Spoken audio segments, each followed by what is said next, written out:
let me introduce MADLADY, Madelene Fisch and Ilia Komorin.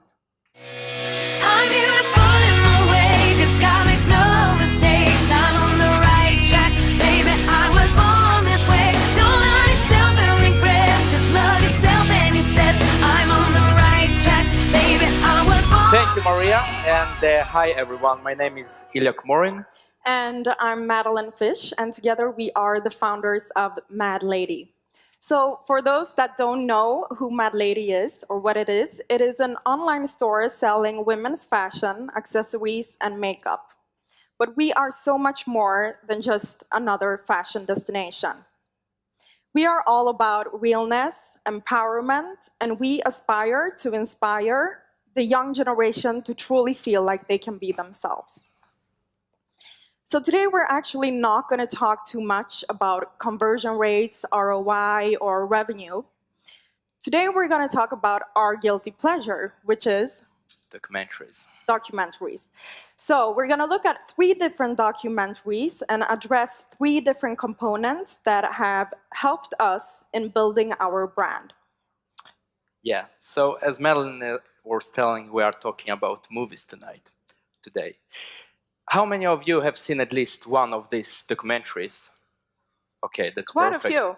Quite Good a few. audience. Yeah, that's good. So for those who haven't seen them, go home, watch them. It's really good inspiration. And after this talk, I hope you can also see them in a deeper level.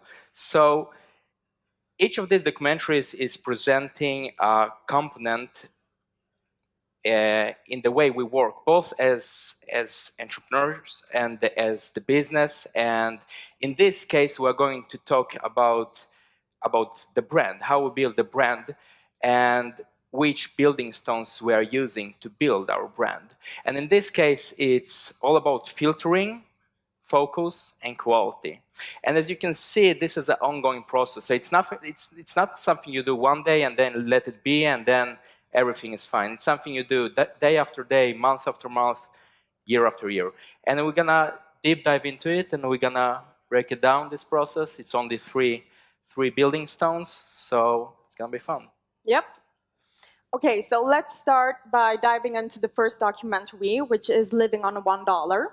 So Living on $1 is a documentary about a couple of guys that embark on a journey to the South American jungle. And the whole concept is that they have one single dollar to survive on throughout an X amount of days. And this dollar has to be enough for housing, for medication, for food, for anything that they might need. And what's really interesting is that they find themselves in a situation where they truly need to filter and strip down of everything that is unnecessary to them.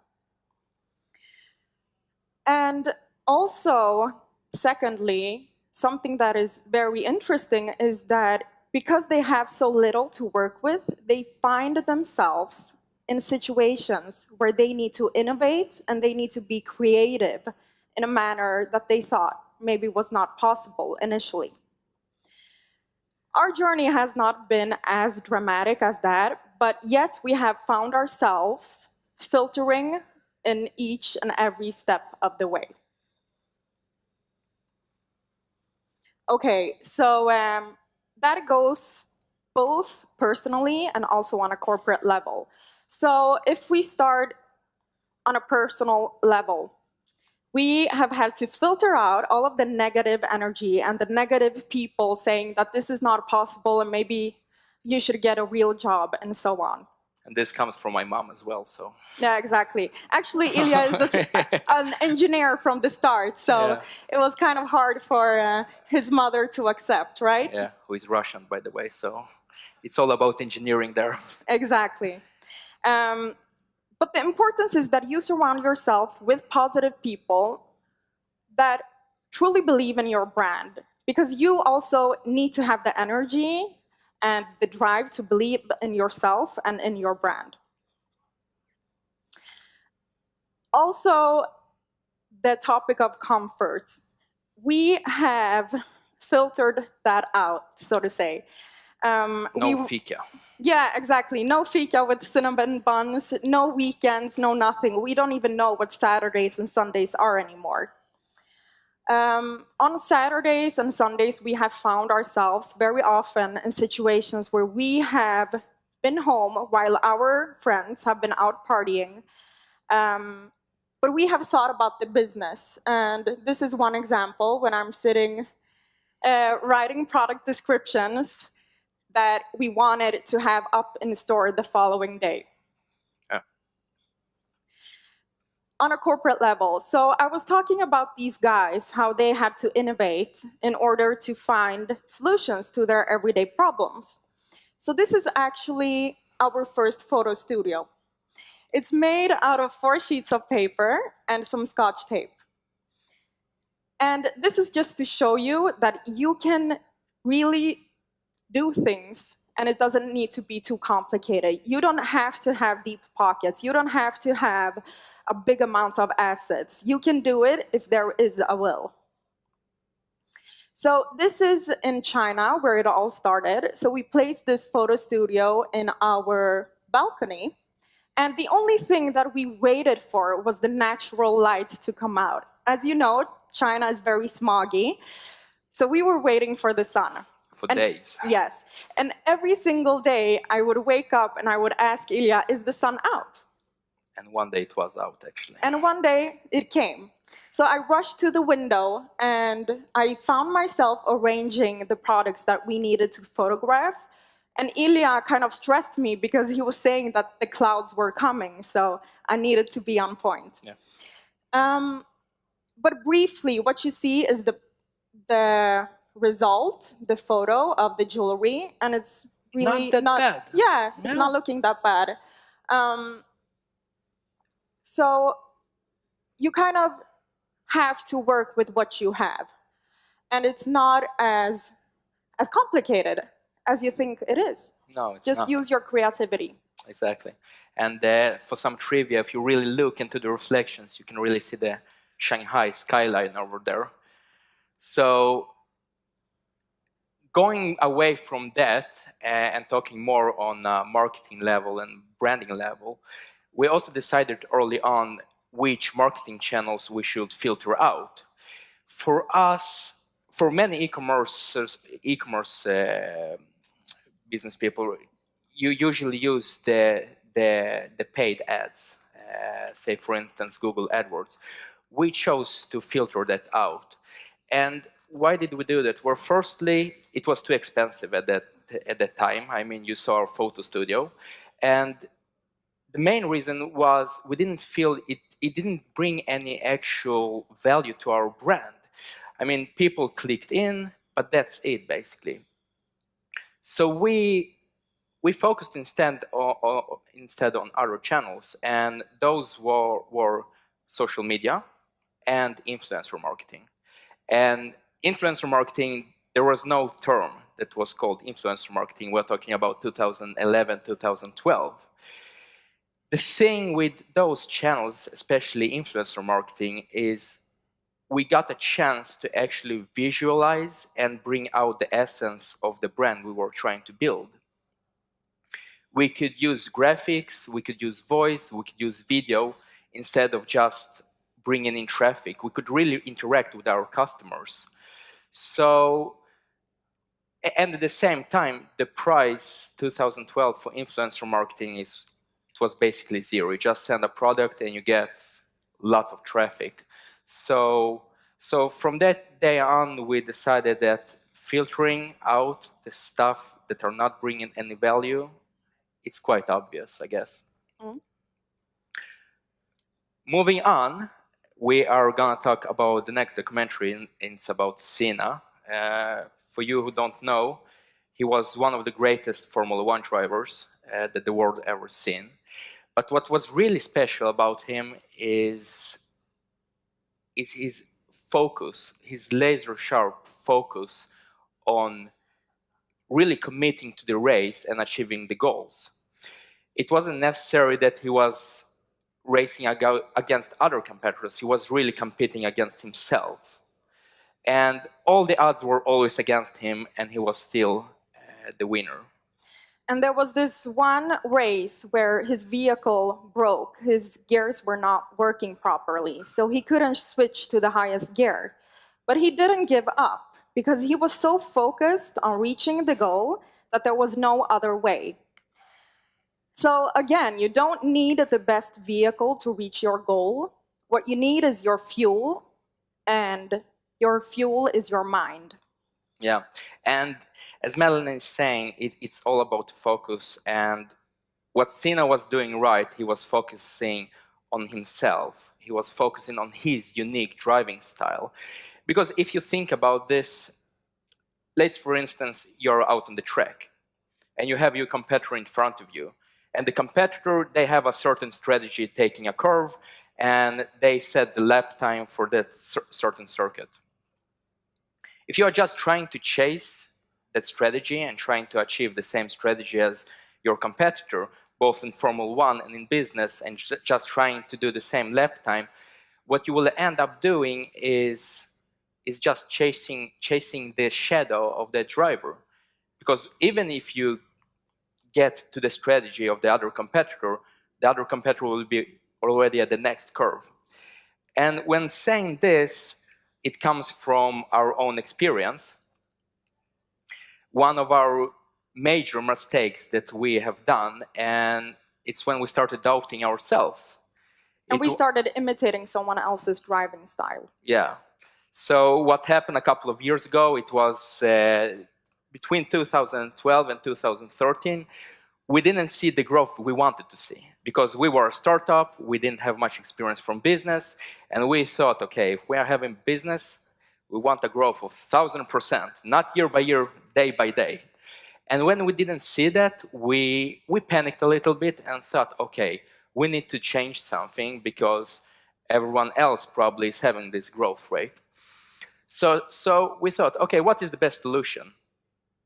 And smart as we were, we thought, okay, how are the big guys doing this?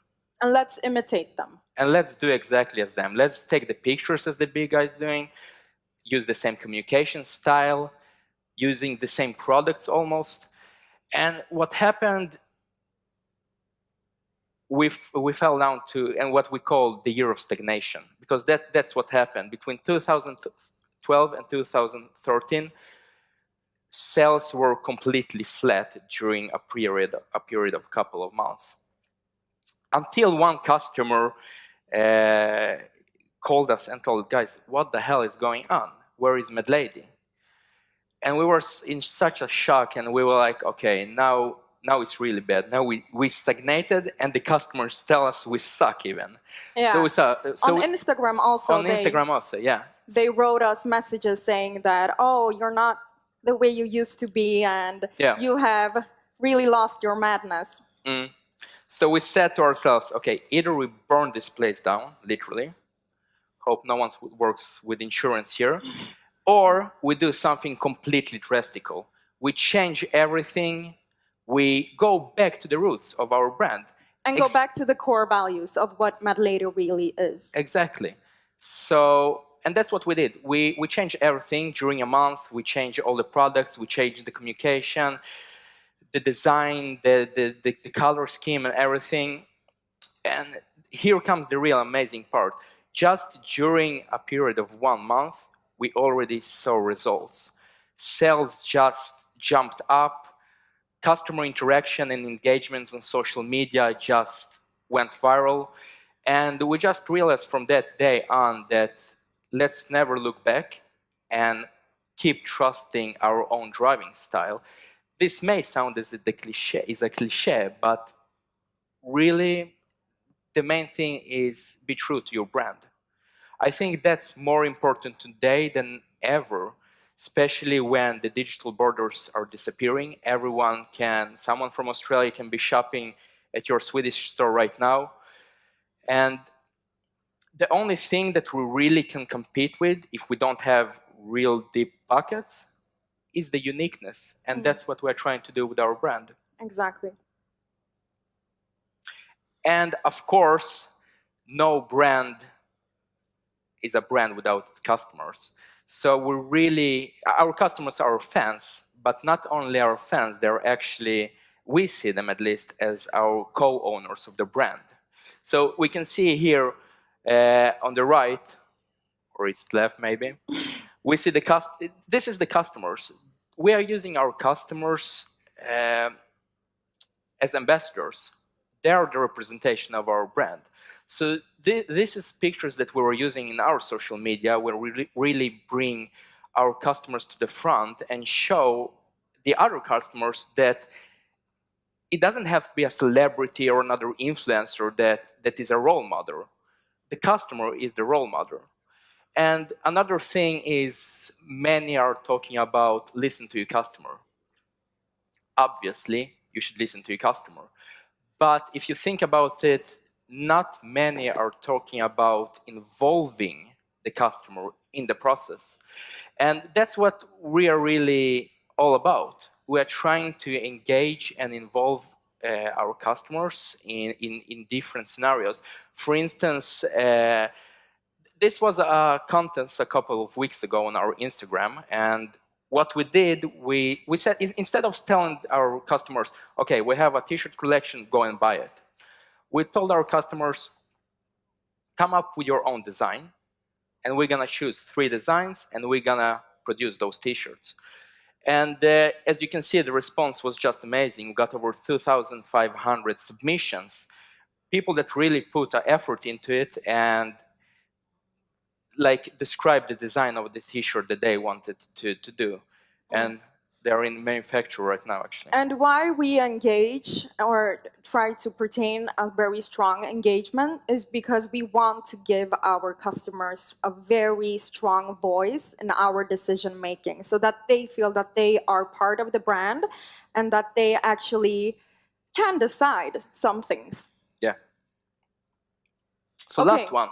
Last one is Jiro, Dreams of Sushi. So this is a world-renowned sushi chef that is based in Japan, Tokyo.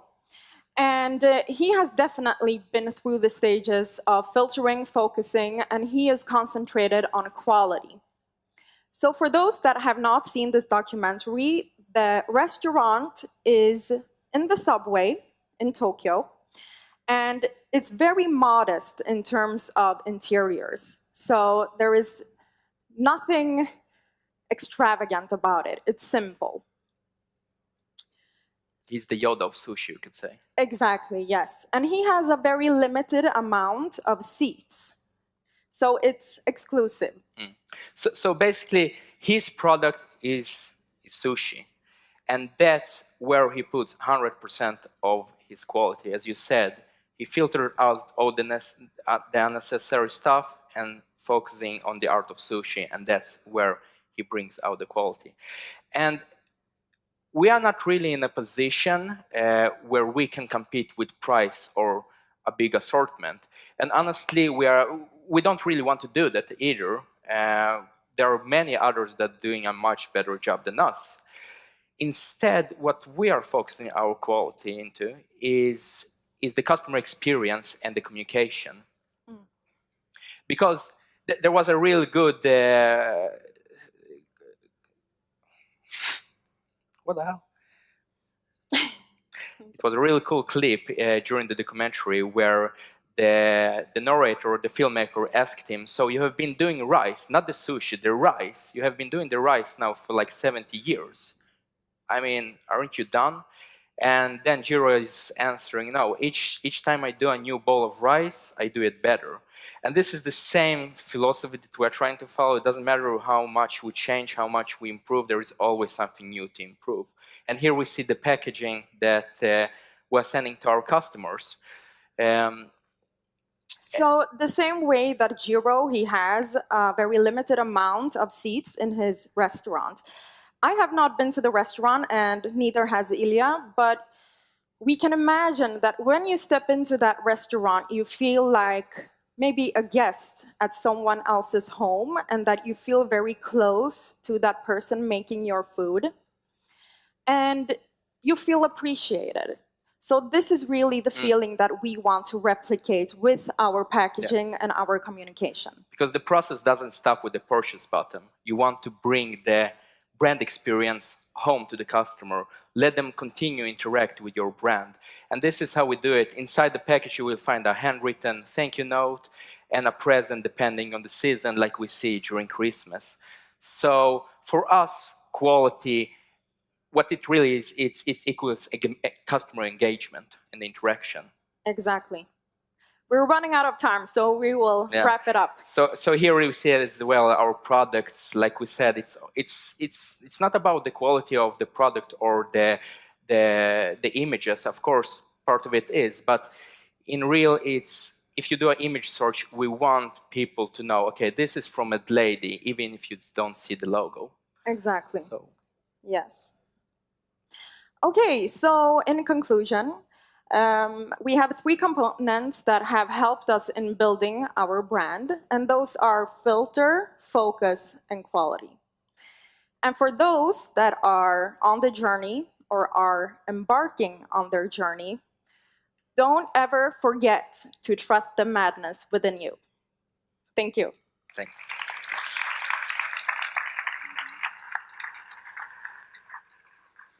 Thank you very much. Thank you. Thank you. May I just ask then, what has been the biggest challenge when building the business? I think for me personally, it has been to grow stamina, because a lot of people do not have enough patience in embarking on a trip like this. So you truly need to be so patient and never ever give up. As much as that sounds, very a typical answer, but. I guess it's a lot of truth in that. And we have heard that earlier during the day as well, to keep on, sort of hang on to your idea and what you believe in. And to never doubt yourself. Oh, very good. So what's the next step? What will happen? I think the next step, I mean, we feel we're really comfortable with the brand right now and what we're doing. So for us, it's really stepping up to the next level, doing it like really explosive and big. Yeah, we're gonna build a mad empire. Yeah, so it's really doing the whole concept right now.